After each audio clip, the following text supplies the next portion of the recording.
उत्तर प्रदेश के बदायूं में दो बच्चों की निर्मम हत्या से पूरा क्षेत्र सदमे में है। दबंगों ने घर में घुसकर दो बच्चों को धारदार हथियार से मौत के घाट उतारा। पुलिस ने कार्रवाई की, एक आरोपी का एनकाउंटर किया और दूसरे की तलाश जारी है। रिपोर्ट देखिए। छत पे ले गया, छोटे वाले से कह दिया कि पानी ले आ जाएगी।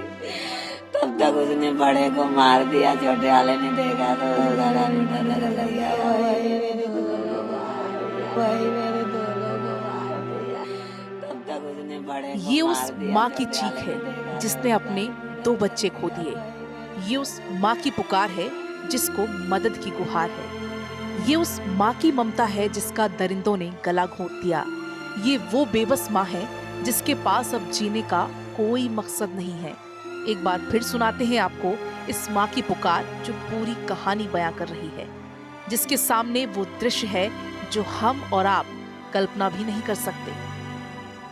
छत पे ले गया, छोटे वाले से कह दिया कि पानी ले आ जाएगी।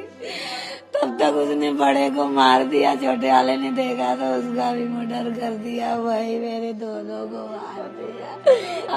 अगर बुला रहा कि तुम भी लोग आ जाओ अंदर, हमने गेट बंद कर दिया। मेरा छोटा वाला बड़ा बीच वाला वो भी भाग के आया। नीचे जाते थे तो उसे भी मार देता वो। अब सुनिए उस पीड़ित पिता को जो लोगों के सामने तो नहीं लेकिन अंदर ही अंदर कितना टूटा होगा, जो किसी के सामने कुछ भी नहीं बोल पा रहा, जो सोच रहा है तो केवल इतना कि उसके बच्चों की क्या गलती थी जो इतनी बेरहमी से हत्यारों ने मौत के घाट उतार दिया। भागा तो था, वो पकड़ लिया, पुलिस ने पकड़ा था तो पुलिस से भी मतलब जैसे ये छूटा है ये भागा है वो नहीं बात ही है। और बाकी कोई मतलब ऐसा कुछ नहीं था। मतलब दो थे वो दोनों भाई। आप पहले से जानते थे उसको यहाँ सामने? नहीं व्यवहार देखिए हम रहते नहीं थे यहाँ, मैं तो बाहर रहता हूँ। बस आना जाना बाल कटवाए यही व्यवहार। तुम्हारा क्या करना मुझे उससे? कुछ भी नहीं हुई हमारी कभी। पता नहीं है क्यों मैटर क्या बना इसका, या किसी ने मैटर बनवाया है पता नहीं, इसके हाथ का ऐसा काम करवाया कि हम ऐसा करें, इस चीज तो हमें भी पता नहीं चल रहा है।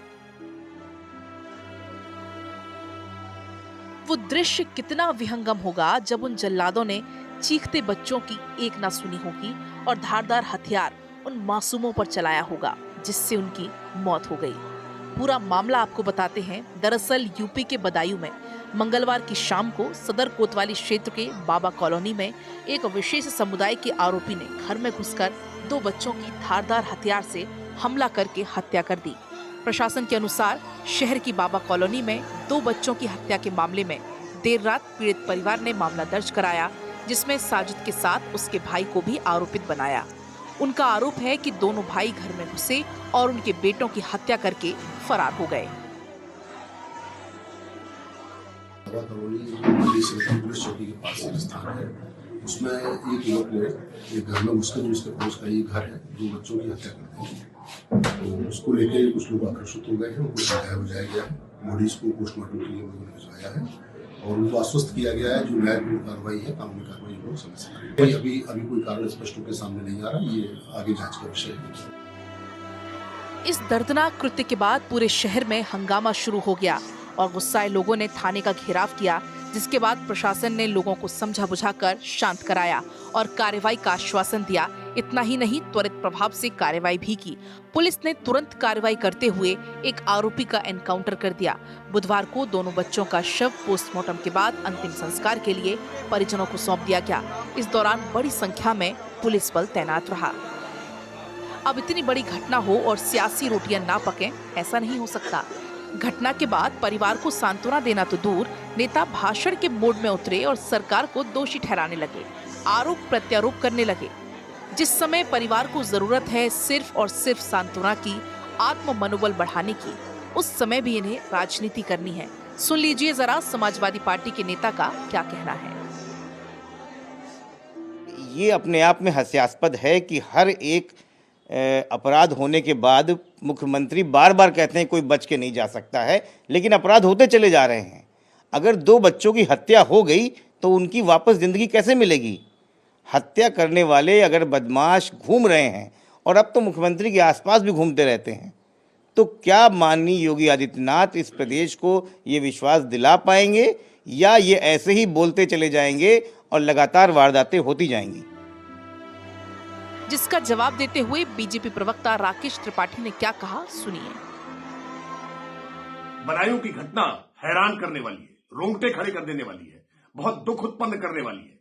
लेकिन ऐसी घटना पर समाजवादी पार्टी घटिया राजनीति पर उतर रही है, घटिया राजनीति करके व्यर्थ के आरोप कर रही है। जबकि सच ये है कि योगी आदित्यनाथ सरकार ने ऐसे किसी भी मामले में पूरी कठोरता से कार्रवाई करने का हमेशा उदाहरण दिया है। इस मामले में भी एनकाउंटर करके अपराधी को मार गिराया है। अगर सत्ता की होती तो समाजवादी पार्टी की सत्ता में ऐसे अपराधियों को सत्ता का संरक्षण होता और समाजवादी पार्टी अब भी व्यर्थ के आरोप प्रत्यारोप कर रही है। बेहतर होता कि वो पीड़ितों के जख्मों पर मरहम लगाने का काम करती। अगर मरहम नहीं लगा सकती तो कम से कम नमक तो न छिड़के। जब सपा का मन इतने से भी नहीं भरा तो एक ट्वीट जारी किया और लिखा कि दंगा फसाद कर बीजेपी चुनाव जीतना चाहती है, बीजेपी ऐसी घटनाएं करवा रही है, बीजेपी असल मुद्दों से हार चुकी है। जिस बुरे वक्त में पीड़ित परिवार का साथ देना चाहिए, सांत्वना देना चाहिए, हौसला बढ़ाना चाहिए, ऐसे में भी सियासी पार्टी सांप्रदायिक मोड बता रहे हैं। पुलिस एक आरोपी के एनकाउंटर के बाद दूसरे की तलाश में है। फरार आरोपी के पिता और चाचा को पुलिस ने हिरासत में लिया है। अब परिवार को चाहिए तो सिर्फ इंसाफ। आरोपी की गिरफ्तारी के बाद भी जो क्षति हुई उसकी पूर्ति नहीं हो पाएगी, लेकिन ऐसे आरोपियों के लिए सजा इस तरह मुकर्रर होनी चाहिए कि आगे कोई भी आरोपी अपराध करने से पहले 1000 बार सोचे और अपराध का रास्ता त्याग दे। Bureau report, Bharat 24।